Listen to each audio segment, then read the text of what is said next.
Diyos, kaya lang dapat naman siyang purihin at sambahin sa buhay po natin. So ngayon po, di na pala nagtatagal, punin po natin ating mga Bible at buksan po natin dito sa book of Romans chapter 12. Romans chapter 12, verse 1 and 2. So yung mga Sunday schooler po, mga bata natin, sige, dito na kayo sa yung mga pwesto sa labas. Sige po, basahin natin ito. Romans chapter 12, verse 1 and 2. Sabi po ng Banal na Kasulatan, book of verse 1, kung magkakasa, verse 2, ay sabay-sabay po tayo. Sabi po sa verse 1, I beseech you therefore, brethren, by the mercies of God, that you present your bodies a living sacrifice, holy, acceptable unto God, which is your reasonable service. Verse number 2, sabay-sabay po tayo, ready, begin.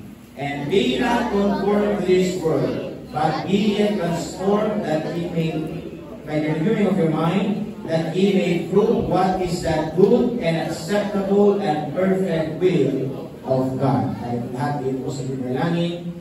Ang maraming Diyos sa dila sa lahat. Hindi po po Diyos, inapupulit po nagpapasalamat sa oras po dito, sa mga winan ng nawi, awin na napakinggan. Nawa po Diyos, ang bawat isang kapatuloy gumawa po kami ng mga bagay-bagay, pagpuli, pag-awi, pagtaas sa inyong bagay na pakalan. Maraming po salamat po Diyos, pagkabasa po ito sa lahat. Ito po yung aming pag-bulay-bulay po Diyos, isipin po namin kung ano po ba ang hindi po gusto pagdating sa buhay po ng bawat isa. Lalo na po Diyos ang mga bisita na makita po nila Diyos sa kanilang sarili, sa inyong pong harapan. Kaya Lord, panalin niyo po Diyos ang lugar po ito. Kung hindi po ang tagumpayan, bilhin po sa mga Sunday schooler na habang sa murang edad, ay matuto po sila maglingkod, makinig, at sambahin po kayo sa kanilang mga buhay. Ay pumataas, lang po kami langin, sa pangalan ni Jesus. Amen. Si po, please be seated. Kaya na po tayo mga po, so once again, good morning, at tayo napasalamat sa Diyos kapag tayo po nakakapagpatuloy na po sa biyaya po ng Panginoon. Tayo po masaya sa Amen. Amen. So sana po tayo maging masaya kapag mag-init ang panahon. Opo, napaka-init, no? Kaya minsan ang tao, laging gusto niya umiinom ng balagid ng tubig. Diba? Para ma-refresh. No po? Pero sabi ng salita ng Diyos, kundi pagbabata para sa Panginoon. No po?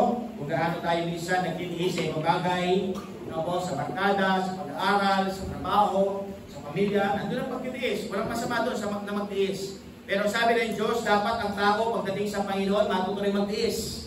No po? Na dapat tumbasan natin ang pag-iingat ng Panginoon sa buhay po ng bawat isa. So ngayon po, punta po tayo dito sa mensahe. Ang sabi po ng Banal na Kasulatan in the book of Romans chapter 12 and verse number 1. Ano sa siya maso? Mag-iayos mo nga sa bed. Sabi po sa verse number 1, I beseech you therefore, brethren, by the mercies of God, that ye present your bodies a living sacrifice. Meron po pananalita po dito mga kapatid si Apostol Pablo. Kasi Apostol Pablo mga kapatid, isa po siyang lingkod ng Panginoon. Nang una, siya po ay inuusig niya yung mga mananampalataya. Pinapatay niya yung naglilingkod kay Kristo. Pero dumating po yung punto mga kapatid, yung katapangan niya ginamit ng Diyos. No po? Kasi Apostol Pablo nangusap ang Panginoon sa kanyang buhay. At isa siya sa mga nakaunawa sa salita ng Diyos. Isa siya sa mga tumanggap sa Panginoon. Na dati pinapatay niya yung Kristiyano. So ngayon, siya naman ngayon ang hinahabol. Bakit? Kasi siya na po ngayon na nangangaral sa salita ng Diyos. So ngayon meron po siya pananalita sa mga kapatid po niya. Mga kapatid na naglilingkod sa Panginoon. Kagaya po tayo mga kapatid. Na po, magkakapatid. Bakit tayo magkakapatid? Kasi kahit tinanggap natin si Kristo sa ating puso. Nagkaroon tayo ng connection. Iba't ibang pamilya, iba't ibang pag-uugali, iba't ibang edad. Pero sa paningin ng Panginoon, dahil tayo ay tumanggap sa Kanya, tayo po lahat ay magkakapatid sa Diyos. Amen po ba? Kaya yung kapatid mo, yung katabi mo, kapatid mo sa Panginoon. Amen po ba? Na po, nasabi ng salita ng Diyos bilang mga kapatid, na po, sa biyaya ng Diyos, sa kapag ng Panginoon, by the mercies of God, na anong kailangan natin gawin mga kapatid, niligtas ka ng Panginoon, no po, na kailangan mong gawin that you present your bodies a living sacrifice. Na kailangan daw mga kapatid, bilang mga mananampalataya, i-present mo ang iyong sarili na ano? Ahing buhay. Living sacrifice. Buhay. No po, hindi patay ang inaahin sa Diyos. Ngayon tayo po mga kapatid ay malakas. May binigay ang Diyos na pagkakataon na tayo mabuhay sa mundong ito, na habang ikaw ay malakas, kabataan, hindi lang puro barkada mga men, hindi lang puro libot, hindi lang puro basketball, dapat i-present natin ang ating sarili na living sacrifice. Na sabi ng Panginoon dyan, holy, acceptable unto God, which is your reasonable service. Nais po ng Panginoon ng bawat isa na po malagay sa kanilang kaisipan na kailangan natin gawin ang mga bagay nito. Ano verse number 2 mga kapatid? Ito po. Ito pa po rin yung ating message na po. And be not conformed to this world, but be ye transformed by the renewing of your mind, that ye may prove what is the good and acceptable and perfect will of God. Nais ng Diyos na dapat mag-iba tayo ng pag-isip. Na po, kaya nga yung message natin sa oras ito is renewed mindset. Dapat iparenew mo ang iyong mindset. Alam niyo ba yung mindset? Ano yung nasa isipan mo? Paano mo sinet ang iyong isip? Kaya nga mindset, sineset ang iyong kaisipan. No, po, so ngayon sabi ng Diyos, bilang mga mananampalataya, bilang nasa Diyos na, kailangan i-renew na ang iyong isipan. I-renew, alam niyo ba yung word na renew? Mga nanay, alam niyo ba yung word na renew? Tama ba? Diba? Ay, pagpanayin niyo muna nga ako. Diba? No? Ibig sabihin, panibago. Diba? Yun yung kadalasan narinig yung mga men, hindi nila alam eh. Diba? Mga nanay lang, kasi yung mga nanay, sila nag-ahawak ng budget. How to budget without a budget? Diba? Paano ko daw mag-budget na walang pera? Diba? Kasi kailangan nila magpalabas. Kaya minsan, diba? Sila ay pupunta kay kumpare, o kaya kay yung lapitan ninyo. Sino kasi lapitan nyo? Si Bumbay. Diba? Si Bumbay, kasi si Bumbay, no? Diba? Panay nilapitan. Yan lang, malaki kumo. Diba? No? Pero pumunta pa rin, bakit? Kasi kaya kailangan nila magpa-renew. Kailangan nilang panibagong budget. The word renew is panibago. No, po, so ngayon sabi ng Diyos, mga kapatid, dapat daw, ngayon ikaw ay Kristiyano na. Kristiyano na ba kayo? Amen. Ano pong ibig sabihin ng Kristiyano, Pastor? Yun tinanggap mo si Diyos sa'yo? Yun yung word na Christ, Christian. Nandun yung nakapaloob yung pangalan ni Kristo. Why? Because Christ in you. Christ in me. That's the meaning of Christian. So ngayon mga kapatid, nasabi ng Diyos that you are now a Christian. You must have a renewed mindset. I-renew mo ang iyong isipan. Kailangan mong iset. Kaya nga sabi ng Diyos, mga kapatid, balik po tayo sa verse number 1. Ang sabi ng salita ng Diyos, I beseech you therefore, brethren, by the mercies of God, sa habag ng Panginoon, sa biyaya ng Diyos, that ye present your bodies a living sacrifice. Sabi ng Diyos, kailangan mong i-renew yung mindset mo. Anong kailangan ng Diyos? Katawan mo. A living sacrifice. Ano ba yung living sacrifice? Ano nais ng Diyos? Katawan mo. Ano gagawin natin sa katawan natin? Ipaglilingkod natin sa Panginoon. Isn't it? Mga kapatid, doon sa ating mga dating mga mananampalataya, po, sa dati natin paglilingkod, na pumapasok sa ating kaisipan, ay, kahit nandito ako, pero nandun naman yung isipan ko. Diba? Diba minsan yung dinadahilan natin, ay oo, hindi mo naman nakakalimutan ng Diyos. Diba? Kahit nandito ako, laging minisip, parang nasa simbahan na ako. Po, yes, ang ganda ng mindset eh. Yan lang anong nais ng Panginoon. God wants your body. Po, na kailangan ikaw mismo ang lalapit. Tama po ba? Kaya nga minsan, meron tayong maririnig dito sa mga kapwa natin, Pastor, kahit wala ako sa church, nandun ang isipan ko. Diba? O, hindi namin dala, nasa isipan, baka maapakan pa namin. Diba? Kasi bakit? Ang nais ng Panginoon, kung nasa isipan mo talaga ng Diyos, bibigay mo ang iyong katawan. Tama ba? Yung ipaglilingkod mo ang iyong mismong katawan, ang iyong mismong sarili. Kaya nga dito mga kapatid, nakapaloob dito that ye present your bodies a living sacrifice. Anong kailangan mong i-present? Ang iyong katawan na bilang pagsasakripisyo. Kasi nga ang Diyos ay nagsakripisyo. Ang Diyos ay napayubay sa ibabaw ng krus. Ang sabi nga ng awit ni mga kapatid, O Haring Diyos, dakila siya. Gaano tayo kamahal ng Panginoon? Na bagamat tayo makasalanan, papuntang impyerno, pero inibig tayo ng Panginoon. Tiniis niya yung kasakitan doon sa krus ng Kalbaryo. Diba? Alam niyo ba yung inawit ng mga men? The value of one. Ang kahalagaan ng isa, the value. No po, na yung isang yun, isang tao lang ang manampalataya, isang tao lang ang magsisi, mga kapatid. Sabi ng Biblia, meron na pong kasiyahan sa langit. Alam niyo po ba, mapatuwa natin yung kalangitan? Magsasaya mga anghel. Sa paano parang pastor, kapag pinapaganda natin yung church, kapag mayroon ako maganda cellphone, para pang maganda yung mukha ko, kapag nasabihin natin maganda yung pananamit ko, hindi po mga kapatid. Papatungan natin magkakaroon ng kasiyahan sa langit kapag may taong magsisi ng kasalanan. Kahit isa lang at tatanggap kay Kristo. Nang sabi ng Bible, merong kasiyahan sa langit. Kaya nga napakalaga ng isang taong magsisisi, isang taong magpapagsabi natin, ang aming lalapit at tatanggapin si Kristo. Kaya nga pong church nito mga kapatid, patuloy na pinapangaral si Kristo. Pinapangaral ang Ebanghelyo. Bakit? Kasi yun po ang mahalaga.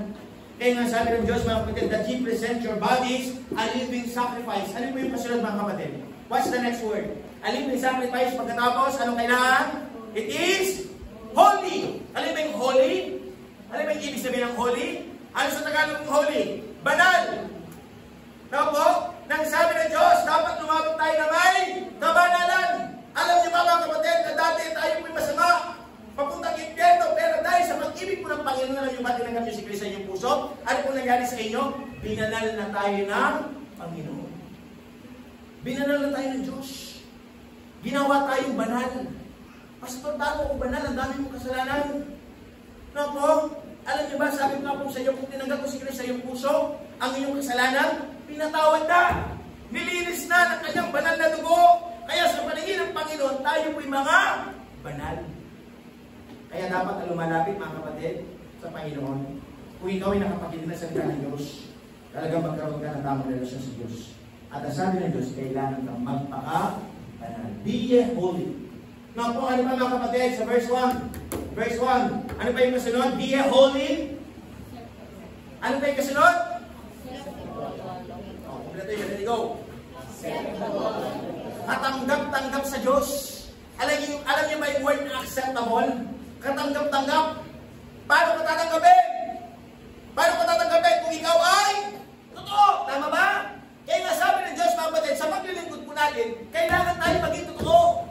Katanggap-tanggap ang ating pag-awit. Katanggap-tanggap ang ating presensya. Bakit? Kasi nga tayo nagiging totoo sa Panginoon. Katanggap-tanggap ang iyong pagbibigay. Katanggap-tanggap ang iyong pag-awit. Eh sa bawat pag-awit nyo, na kailangan makita ang makatotohanan. Amen po ba? Mga men, mga bisita po namin. Nako, pumunta ka dito sa simbahan. Nakabihis ka ngayon. Nako, nag-decide ka, nirenew mo ang iyong kaisipan. Nilagay mo sa iyong mindset. Kaninang umaga, anong nilagay mo sa iyong kaisipan? Magsisimba ako. Diba? Magsisimba ka. Kaya nakalagay na sa iyong kaisipan, bihis ako. Babangon ako sa aking patiga. Pumunta ako. Diba? Uunahin ko muna ang Panginoon. Bakit? Kasi importante ang Diyos sa ating buong buhay. Nga po, ano po yung sinantong picture kagabi? Sabi dito, attending church is not a waste of time. Nga po, dahil walang sayang ng oras kapag sa Diyos ka naglalaan. Minsan may mga tao sabi nila, masasayang na yung oras ko sa church. Kung magtatrabaho lang ako, may mapapala pa ako. Na po, kung maglilibot lang ako, mga men, di ba sa church, nakakanginip lang, sabi ni Satanas? Na po, peranan niyo ba mga kapatid, sabi ng salita ng Diyos? Na po, walang sayang na oras pagdating sa Panginoon. Na po, attending church is not a waste of time. Dahil walang sayang ng oras kapag sa Diyos mo ito nilalaan. Sa Diyos mo ito ibibigay. Na po, kaya kung you imagine, dito niyo po yung mga choir. Bakit sila nag-practice? Bakit sila umaawit? For one reason, that we must present our bodies a living sacrifice. Bakit nila pinag-uusayan na mag-practice, kumanta, tumugtog? Nako? Why? Kasi gusto natin maging katanggap-tanggap ang ating paglilingkod. Not to praise man. Hindi para paglingkuran ng tao. Hindi para magmayabang. Kapag tumatayo tayo dito sa likod ng pulpito, hindi para magmayabang. Nako, kung hindi gagawin natin ito lahat para sa Panginoon. Nako, uupo ka dyan. Para sa Diyos. Nako, kaya nga sabi dyan mga kapatid, acceptable unto God, which is your reasonable service. Ano niyo may word na reasonable? Katanggap-tanggap na paglilingkod. Reasonable yung bang mayroong dahilan. Nako, nang ibig sabihin, may purpose. Bakit tayo nagkakatipon? Di ba nga sabi ko nga nung last Sunday, bakit tayo nagkakatipon? Bakit kaya tayo nagtitake ng effort? Bakit kaya tayo minsan gumagastos? Bakit tayo sabihin natin na talagang tayo sabihin natin na okay lang kahit na pagpawisan? Why? Kasi nga, napakadahilan ng Diyos. Dapat lamang siyang purihin. Dapat lamang siyang sambahin. Kaya sabi ng Diyos mga kapatid sa verse number 2, and be not conformed to this world. Yun yung po yung pananalita. Basahin nyo nga, ready, begin. Sige po, sunod yun. Yun po, mga kapatid. Masinin nyo po dito yung salita niya. Mga bisita po namin. Ang sabi ng salita niya, and be not conformed to this world. Bilang mga mananampalataya, bilang tumanggap sa Diyos, bilang nagalingkod sa Diyos, ang sabi ng Panginoon, huwag tayo masyadong mag-conform dito sa mundo. Huwag ka masyadong magpa-feel at home dito sa mundo. Why? Kasi sabi ng Diyos, this world is not my home. I'm just passing through. Ano ibig sabihin? Pansamantala lang ang iyong buhay dito. Saan talaga yung buhay natin? Saan talaga yung bahay natin? Doon sa langit. Kaya nga sabi ng salita ng Diyos, huwag kang masyadong magpakonforme sa mundong ito. Di ba? At kaya sabi niya, no, but be a transform. Mag-iba ka naman ng kaisipan.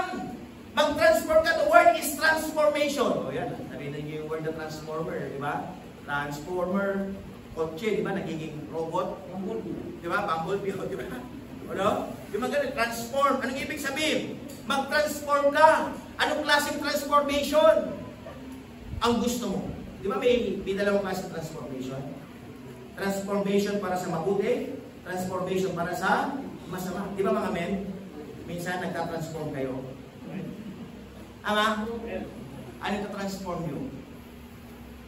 Minsan nasasaniban kayo eh. Tama? Nagwawala! Di ba? Nagwawala, nagiging violent, nanununtok, nagiging pan-away. Di ba? Mainit nilang ulo, why? Kasi nga nag-transform ka. Bakit ka nag-transform? Nag-transform ka doon sa mali. O, yung mga nanay din, minsan nagta-transform din kayo, di ba? Oo, di ba? Di ba? Yung mga nanay nagta-transform eh. Di ba? Di ba? Para kayo nagiging ano? Medusa? Ha? Talaga nagta-transform. Kasi bagay, minsan nagiging mainit yung ulo eh. Di ba? At lalo-lalo yung mga nanay nagiging mainit yung ulo pag walang... Sabi nga ng mga nanay, Pastor, pag nagiging ang ulo, kakain sila ng pagkain. Di ba? Sasabihin mga anong pagkain, di ba? Kahit mga magulang, mga nanay, nagiging mainit eh. Ang ulo nila sa kanila, asawa. Magtrabaho ka naman, maghanap buhay. Kasi bakit? Kailangan na pera. Pero hindi nga sa mga kapatid, ang gusto ko lang pong i-emphasize dito yung the word transform. Nag-iibang anyo, nag-iibang ugali. No po? Nag-iibang kaisipan, nag-iibang sabihin natin aksyon, appearance sa buhay natin. Pero sabi ng Diyos, mga kapatid, dapat daw bilang mga mananampalataya, huwag tayo masyado magpakonforme sa mundong ito, sa gawain ng mundo, sa takbo ng mundo. Kung hindi dapat, mag-transform tayo. Anong kailangan natin i-transform? Yung panlabas ba? Sabi niya, by the renewing of your mind. Palitan daw. I-transform mo ang iyong isipan. Kunin mo ang kaisipan ng para sa Panginoon. Amen?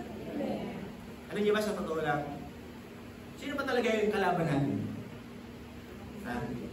May yung nasabi ang ating sarili. Yung pinakauna natin kalaban.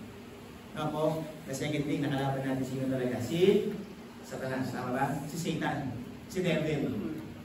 Ako, tingnan mo yung katabi mo. Tingnan mo yung katabi mo. Hindi mo yung kalaban. Tama ba? Hindi mo yung kalaban. Alam niyo ba si Satanas? Anong ginagawa ni Satanas? Anong ginagawa ni David? Ni Satan, ni David? Gusto niya mag-away-away tayo eh. Tama ba? Gusto niya mag-away-away tayo kaya ginagamit yung mga masasama natin mga pag-uugali. Tama po? Ginagawa ni Satanas mga kapatid para tayo hindi talaga makapaglingkod sa Panginoon. Para tayo talaga hindi magbago ng kaisipan. Anong ginagawa niya? Gumagawa siya ng paraan. Mga pamamaraan. Para ang iyong isipan ay mapasa kanya. Kayo'y mag-away-away. Kayo hindi magkasundo. Kayo magkawatak-watak. Kasi yun po ang goal ni Satanas. Na tayo maalis sa pagkaka-isa. Makakaalis tayo sa pagtutulungan. Ang gusto po ni Satanas, kanya-kanya. Away-away. Di ba? Tama po ba? Kaya sabi ng Panginoon, hindi mo kaaway ang katabi mo. ang kaaway mo si Satanas. Minsan, ginagamit nila yung katabi mo. Pero, huwag mong aawayan ang iyong katabi. Kasi nga, hindi yan ang kaaway mo. Sino kaaway mo? Si? Kaya iligay niyo sa inyong kaisipan. Minsan, nagkakaroon ng bangayan. Nagkakaroon ng hindi pagkakaunawaan ng kapatid. Nagsabi ng Panginoon, hey, transform your mind, renew yung mindset mo. Hindi kayo dapat mag-away. Diba? Ang awayan mo si Satanas. Ang awayan mo si Satan. Kaya dapat anong kaisipan mo, every time na kayo nag-aaway. Diba? Every time na kayo nagkakaroon ng hindi pagkakaunawaan. Ginagamit ni Satanas to para mag-away kami. Hindi ko papatusin. Amen po ba? Amen. Pero maraming tao mga kapatid, pinapatos yung kagustuhan ni Satanas. Nag-uudyukan. Kaya kami minsan nag-aaway talaga diba? Yung mga kami nagsusutukan. Tapos ano nangyari? Suwi sa barangay. Ano ba? Oh, yung mga men nandyan, no? Kapag diba? Nandun na, wala na sa tamang kondisyon. Malalagay na sa ang kanilang sarili sa alangan, sa kahihiyan. Kaya nga sabi ng Diyos, dapat huwag tayong mahantong sa ganon. Men, gusto ba yung ganon? Gusto yung ganon? Di ba nakakaya yan? Tama ba? Tama? Nakakaya yan. Kaya dapat anong kailangan gawin? Mag-ayos tayo ng ating buhay. Kaya nga sabi ng Diyos, hey! Renewed mindset. I-renew mo yung kaisipan mo. Tingnan mo ano ba ang gusto ng Panginoon. Tingnan mo mga kapatid, ano ba ang nais ng Diyos sa buhay natin. Nga po, nang nais ng Panginoon, tayo po ay magsama-sama, magtutulungan, magkakaisa, sapagkat ang nais ng Diyos, mga kapatid, tayo po ay mamuhay na may pagtatagumpay. Pwede ka ba magtagumpay kung may kaaway ka? Sa tingin nyo, ano ba talaga yung totoong tagumpay? Ano yung totoong panalo? Ano yung totoong panalo? Kapag nakaganti ka? Ano yung totoong panalo, mga kapatid? Ano nyo ba kung ano ba yung totoong panalo? Kung nasusunod mo ang nais ng Diyos sa iyong buhay. Amen? Yun po ang totoong panalo. Bakit? Kasi napapatuwa mo ang Diyos. Akala ng tao minsan, naging pag-away siya, naging pagsuntukan siya, sumasagot siya, umahabla siya. Akala niya, nananalo siya. Pero hindi niya alam, si Satanas pala ang napapasaya niya. Si Satanas pala ang tuwang-tuwa. Si Satanas pala, mga kapatid, yun nag-enjoy sa'yo. Sabi ni Satanas, sige, mag-away kayo. Diba? Sige, magpatayan kayo. Sige, magsiraan pa kayo. Yun po ang goal ni Satanas. Kaya nga sabi ng Diyos, mga kapatid, dapat, hindi tayo magkaganon. Dapat tayo po'y mag-iba ng kaisipan. Nasabi ng Diyos, mga kapatid, pero tayo kailangan i-prove. That He may prove what is that good and acceptable and perfect will of God. Alam mo yung word na prove? Alam mo yung word na prove? Patunayan. Di ba ang tao magaling po siya sa salita? Dadala mo siya? No. Nawala. Di ba ang tao po magaling siya sa salita? Tama po ba? Pero paano mapapatunayan ang kanyang salita? Ayon sa kanyang gawa. Kaya dito nais ng Diyos, the word prove. Patunay. Patunayan mo ano bang nais ng Diyos. Patunayan mo ano bang gusto ng Panginoon sa buhay natin. Kaya sa oras ito, ang Diyos napapatuwa. Tuwang-tuwa, bakit? Kasi napatunayan yung mahalaga ng Diyos. Gusto paano napatunayan ang mahalaga ng Panginoon? Kasi nandito kayo. Naglingkod ka. Amen? Nandito pa kayo para maglingkod? Amen. Nandito kayo para maglingkod. Ako naglingkod ako sa Diyos. Ikaw naglingkod sa tao. Ikaw ganun din. Maglingkod ka para sa Panginoon. Kaya uupo ka dyan kahit na mainit. Kaya uupo ka dyan, magigilig ka. Na salita ng Diyos, mga kapatid, pagamat minsan hindi mo maunawaan, pagamat minsan si Satanas, pilit niyang ginugulong yung isipan na hindi mo makuha yung mensahe. Pero sabi ng Diyos, hey! Upo ka, makinig ka, sapagkat nandito ka para maglingkod. Di po ba yung naglilingkod? May ginagawa? Tama ba? Pwede ka ba maglingkod na wala kang ginagawa? Pag naglilingkod, meron kang ginagawa. Pastor, paano kami naglilingkod? Wala naman kami ginagawa, nakaupo lang kami. Hindi naglilingkod ka, bakit? Kasi ikaw ay nakikinig ba kayo? Amen. Mga men, nakikinig ba? Amen. Di ba? Ano ibig sabihin ikaw ngayon ay naglilingkod? Pastor, wala man akong ginagawa. Paano ako naglilingkod? Napakainit. Tama ba? Ano ginagawa nyo? Kayo ay nag-titiis. Tama ba? Yung pagtitiis ninyo, na kayo nakaupo, no po, dahil nga nandito ang inyong focus, no po, dahil nga mga kapatid, di ba sabi ng salita ng Diyos, 2 o 3 na nag-aaral sa aking salita, nandun ako sa kanilang kaligtaan. Alam niyo ba ang Panginoon sa oras ito? Nasa kaligtaan natin. Umiikot siya mga kapatid, umiikot siya. Dahil sabi ng Panginoon, tinitignan niya ang bawat isa. Tinitignan niya tayo, yung kaisipan natin, yung puso natin. Nandito kaya to para makinig. Nandito kaya tama kaya ang puso nito. Na pwede natin nakikita ang Panginoon, pero ang Diyos, umiikot siya. Tinitignan niya. Ngayon ang sabi ng Panginoon, mapapatuwa mo ang Diyos kung tama ang puso. Tama yung mindset mo. Kaya nga sabi ng Diyos, mga kapatid, sa buhay mo ng bawat sa renewed mindset. Kunin natin yung kaisipan ng Panginoon. Ano po yung kaisipan ng Diyos, mga kapatid? It's all about sacrifice. It's all about giving. It's all about, mga kapatid, praising the Lord sa buhay po natin. Kaya sabi ng Panginoon, hindi lahat ng oras sa trabaho. Hindi sa lahat ng oras nag-aaral. Hindi sa lahat ng oras naglilibot. Mag-iba tayo ng kaisipan. Di ba yung isipan natin, mga kalalakihan, ang isipan nila natin? Magbulakbol, mamasyal, walang gawin. Tama ba? Yun ang isipan natin eh. Magtrabaho lang, mag-enjoy sa buhay natin. Mga nanay, ganun din. Naku, wala naman tayo dating kaisipan na maglingkod sa Diyos.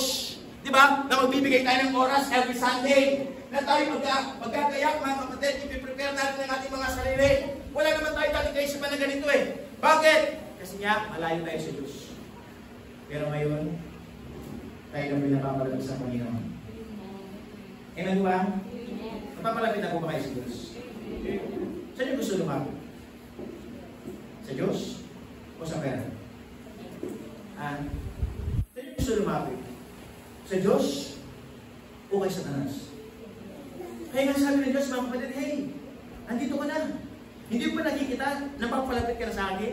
Bakit ka napapalapit? Kasi nakikinig ka. Kaya nga sabi ng Diyos, hindi mo namamalayan, lumalawak ang iyong pangunawa.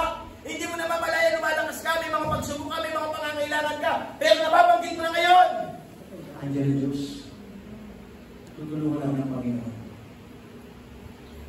Di ba dati napakahirap sabihin mo? Tutulungan naman ng Diyos. Pakinggan mo. Di ba? Yung agad-agad nagdududa ka. Agad-agad, no po, nandun yung walang pagtitiwala.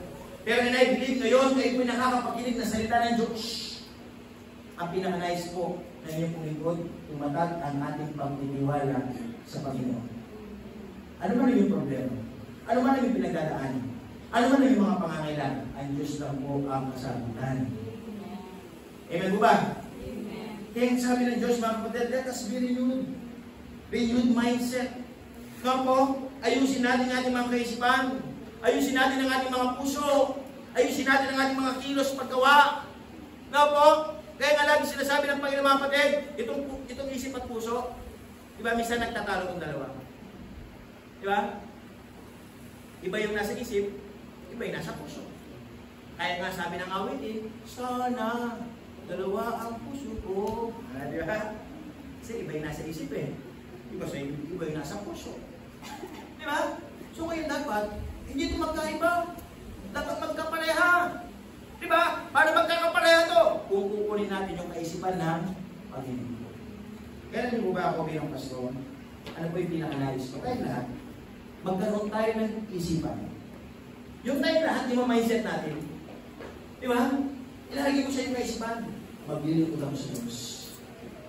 Ilalagay ko sa aking kaisipan. Ano man ang aking pinagdadaanan, andyan ang Diyos. May binigay siyang pastor. Salamat pa kayo, may pastor kayo. Amen. Kaya yung pastor namin. Sana yung pastor namin, si ganun na lang. Alam niyo ba yung tao? Diba? Isa na, ang galing mamili, no? No? Galing mamili. No? Galing mamili, pipili ng iba. Pero alam niyo ba, Panginoon? Sabi na Diyos, ikaw pipili ito. Minahal kita. Diba? Yung nga sabi ng Diyos, mga kapatid, magpasalamat tayo may ginagamit ng Diyos. Diba? Naalala niyo na ba? Makinig ko kayo mga nanay. Naalala niyo ba? Sa inyong mga buhay, pinasyalan kayo mismo ng inyong yung pare niyo. Pinasyalan na ba kayo? Yung sinabi kang pag-pray kita. Naalala niyo na ba? Meron na kayo. Di ba pwede mo mapapunta sa bahay niya lang, merong sobre. Di ba? Reality lang to eh. O, tanongin ko kayo, di ba? Tagal nyo ng meron na ba kayo naalala? Pinasyalan kayo. Nasasabihin niya, pag-pray kita sis, pupuntahan dito sa bahay. Di ba? Wala. Di ba? Di ba kapag niya, doon lang sila sa ano eh. Kapag i-invite mo, yun, tatanong mo na magkano yung, yan. May ano eh, may presyo eh. Di ba? Kaya nga sabi ng Diyos mga kapatid, kailangan ka magpasalamat ngayon. Tapos, kaya nga tingnan niyo po mga kapatid, hindi ko sinasabi ito dahil pastor ako. Kasi ako dati lang pinag-pray din. Na kung kagaya po ninyo, isa lang member, may pastor na pumupunta, may pastor na nanalangin, may pastor na nagtuturo. Ngayon, lumahok ng pangunawa, na mindset na para maglingkod sa Diyos. Na po, kaya sabi ng Panginoon, hindi ka ba nagpapasalamat ngayon, pinapasyalan ka? Sino yung nasisiya dito pag pinapasyalan ni pastor? Amen. Gusto na dyan, magtanong na tayo. Ayun si pastor, yung aso, pakawalan mo na. Ayun si pastor, yung mga ulang, itago nyo na.